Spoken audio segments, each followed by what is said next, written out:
Assalamualaikum Sobat Ilah, ketemu lagi dengan saya di Ilah Normi Channel. Dalam masyarakat feodal selalu akan memunculkan dua tipe manusia yang berbeda. Di mana tipe manusia yang pertama yang diciptakan dari masyarakat feodal ini adalah tipe manusia yang bermental atasan.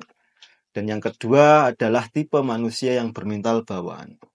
Apa yang dimaksud manusia yang bertipe mental atasan? Yaitu manusia yang selalu dirinya itu ingin merasa dihormati, dirinya ingin selalu merasa dipuja, dan dirinya tidak mau tersaingi oleh masyarakat yang bermental bawahan. Dan yang dimaksud dengan manusia yang bermental bawahan itu adalah manusia yang selalu tidak mempunyai rasa percaya diri, tidak pede dengan apa yang dia ucapkan, tidak pede dengan apa yang dia kemukakan. Bahkan manusia yang tipe nomor 2 ini selalu dituntut di dalam bermasyarakat, selalu dituntut untuk menghormati, untuk tunduk patuh dengan apa yang diperbuat oleh manusia tipe atasan ini. Di dalam masyarakat kita, masyarakat Indonesia secara luas, secara tidak sadar, masih sangat kental sekali menganut paham masyarakat feodal ini, walaupun tidak sadar, tidak menyadari dengan hal itu. Hal ini bisa dilihat tingkah laku masyarakat kita secara luas yang masih terlalu, sebagai salah satu contoh, yang masih terlalu menaruh penghormatan terlalu tinggi, yang masih menghormati atau mengabdikan dirinya terlalu tinggi kepada para habaib. Padahal paham masyarakat feodal ini adalah suatu paham yang dimana paham itu diwariskan dari budaya barat feodal, budaya feodal dulu pada waktu Indonesia masih dijajah sama Belanda. Di mana pada waktu itu pemerintahan Belanda yang menjajah Indonesia itu menggolongkan manusia itu berdasarkan strata sosial ada 3 tipe. Di mana tipe yang pertama, yang tipe atas itu kelompoknya orang-orang Eropa, Belanda, Inggris, dan lain sebagainya. Yang nomor 2 itu adalah tipe manusia dari kalangan Asia, Cina, Arab, dan lain sebagainya. Dan yang paling bawah ini adalah untuk manusia pribumi yang ada di Indonesia. Nah, mental yang selalu ditanamkan oleh Belanda pada waktu dulu itu masih sangat membekas sekali di dalam kehidupan bermasyarakat kita. Membekasnya bahkan secara tidak sadar, masyarakat kita sekarang itu secara tidak sadar melakukan sistem feodal itu secara tidak menyadarinya. Itu bisa dilihat dari yang saya sebutkan tadi, memberikan suatu penghargaan kepada seorang habaib, seorang pejabat, seorang kiai, atau yang dianggap strata sosialnya itu lebih tinggi daripada mereka. Sehingga dengan adanya paham feodal, paham masyarakat feodal ini akan sangat menghambat sekali untuk kemajuan Indonesia. Apalagi pemerintah kita sudah mencanangkan atau sudah merencanakan bahwasanya di tahun 2045 itu Indonesia akan menjadi Indonesia emas. Tapi kalau masyarakat kita masih berpaham feodal ini, akan sulit sekali untuk mencapai masyarakat Indonesia yang emas yang diimpi-impikan oleh pemerintahan kita saat ini. Kenapa paham masyarakat feodal ini menghambat dalam kemajuan di Indonesia? Yang pertama karena paham masyarakat feodal ini adalah paham yang usang, paham yang dimana itu sudah tidak layak untuk diterapkan di masyarakat modern ini karena ada sistem perbedaan strata, di mana strata tersebut itu disebabkan atau disebabkan dari cuma dilihat dari golongan-golongan priai atau bukan. Yaitu yang akan menyebabkan masyarakat Indonesia akan sulit maju. Selain itu, kalau ditarik di dalam agama, masyarakat feodal ini juga akan menimbulkan sisi negatif yang sangat banyak sekali. Di antaranya saya akan menyebutkan dampak-dampak negatif dari masyarakat feodal ini, di antara lain yang pertama, kalau ditarik di dalam agama, akan menjadikan masyarakat kita menjadi budak spiritual.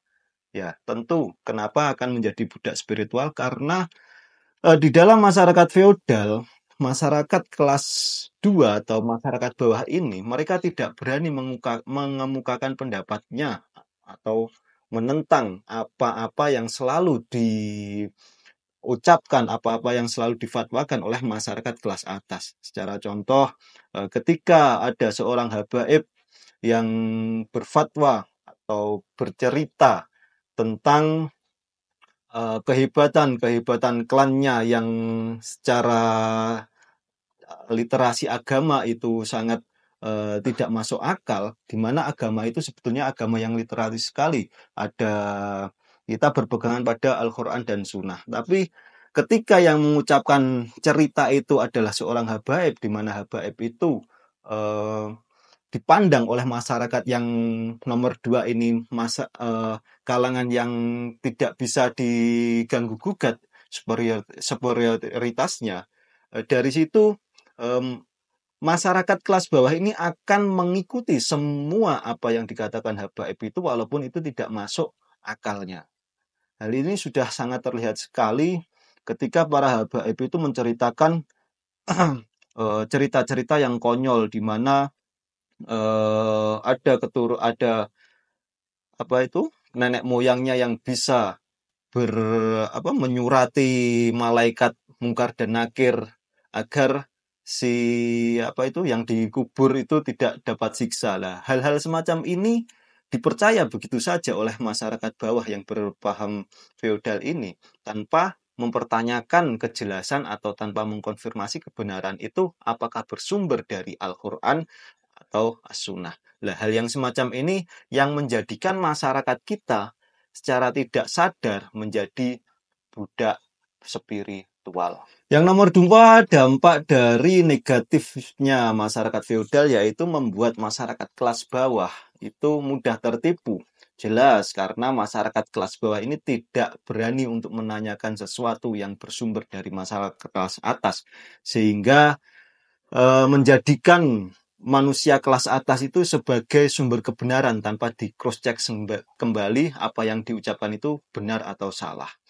Ini banyak sekali contoh ketika para habaib dengan menceritakan leluhur-leluhurnya yang mempunyai kekuatan spiritual, dan dari situ para habaib ini banyak mengambil keuntungan misalkan dari materi, menarik sedekah, atau bahkan yang paling menjijikkan itu ketika ada seorang wanita yang bisa ditiduri seenaknya oleh para habaib ini, dan itu sudah sangat kriminal sekali dan menjijikkan yang mengatasnamakan agama untuk menipu umat dan melanggengkan masyarakat feodal, sistem feodal ini di dalam masyarakat, dan masyarakat kita secara tidak sadar melakukan itu semua karena ya itu tadi, masyarakat yang berpaham feodal itu selalu menganggap bahwasanya dia mempunyai atasan atau masyarakat tipe atas itu tidak tersentuh otoritasnya dalam segala apapun. Sehingga apa yang bersumber dari masyarakat kelas atas itu dijadikan sumber kebenaran tidak berdasarkan dengan keilmuannya. Dampak yang nomor 3 adalah masyarakat kelas bawah ini mudah dimobilisasi. Ini bisa dilihat ketika di Indonesia pada waktu pemilihan presiden, ketika di Indonesia ada pemilu, ketika di Indonesia ada pilkada. Masyarakat kelas bawah ini yang mereka gerakan yang berpaham feodal ini sangat mudah sekali dimobilisasi, diarahkan untuk memilih satu paslon, di mana paslon tersebut rekomen dari manusia tipe atas, para habaib, para kiai, dan lain sebagainya, tanpa mengkonfirmasi apakah calon itu benar-benar paham dengan pemerintahan, apakah calon itu benar-benar paham atau benar-benar pantas untuk memimpin negara atau daerah tertentu. Nah, itulah akibat sangat bahaya sekali, sehingga masyarakat kalau memilih salah satu calon tanpa mengkonfirmasi calon itu benar-benar pantas atau benar-benar bisa memimpin suatu daerah tertentu, hanya ikut-ikutan doktrin dari para habaib, lah itu yang akan menjadikan Indonesia untuk sulit maju, apalagi untuk menggapai Indonesia emas di tahun 2045. Selanjutnya yang nomor 4, dampak negatif dari masyarakat feodal ini adalah masyarakat kelas bawah ini mudah menyalahkan orang lain Ya, tentu karena masyarakat kelas bawah ini patokannya ya hanya masyarakat yang bertipe atas tadi. Misalkan dari contoh habaib ini ketika, ajaran habaib itu dikonfirmasi seseorang yang skeptis, seseorang yang di mana mempunyai literasi agama yang mumpuni, maka masyarakat kelas bawah atau muhibbin-muhibbin para habaib ini akan membabi buta menyalahkan orang tersebut.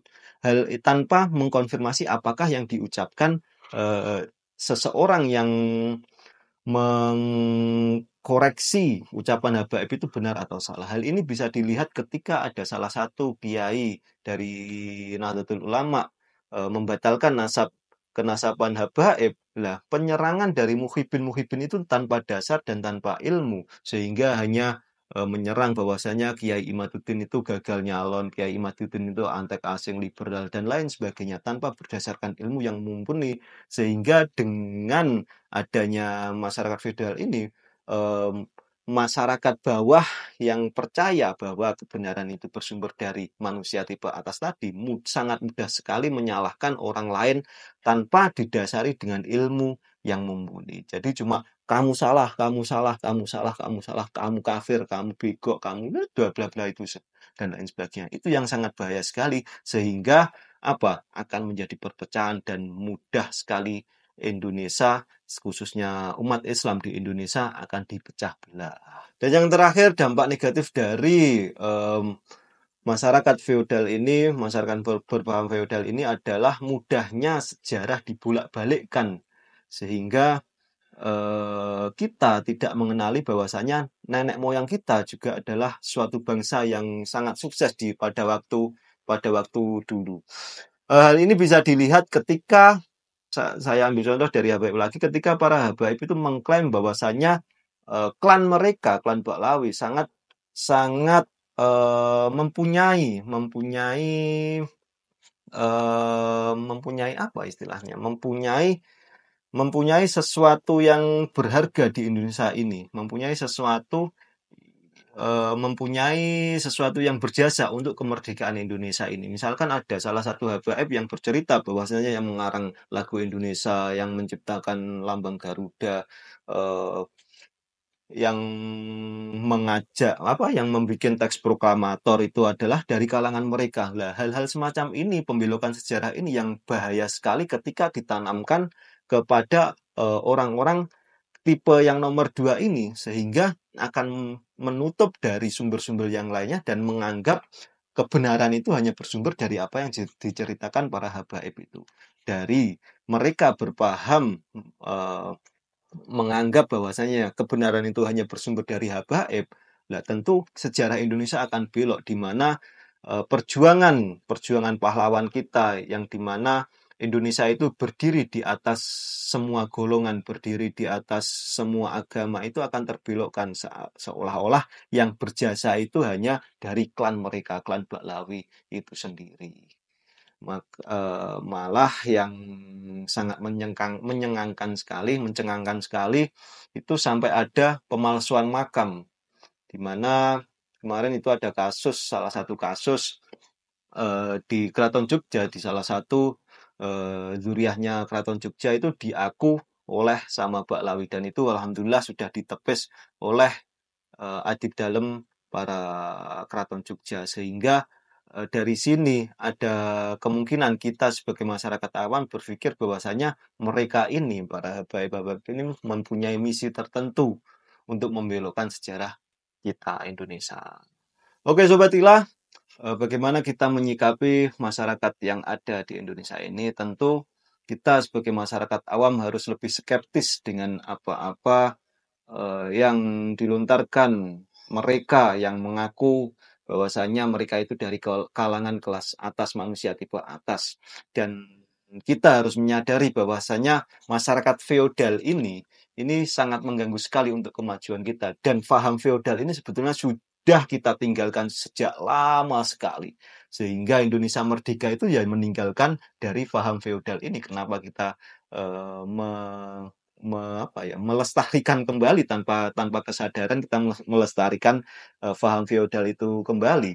Maka dari itu kita yang muda-muda, kita yang diberi ilmu yang lebih, kita harus berjuang, benar-benar berjuang untuk melawan paham feodal ini, sehingga anak keturunan kita nanti tidak terbelokkan sejarahnya. Anak keturunan kita nanti berani mengucapkan sesuatu didasarkan dengan ilmu, bukan hanya berdasarkan salah satu tokoh atau dilihat dari nasabnya saja.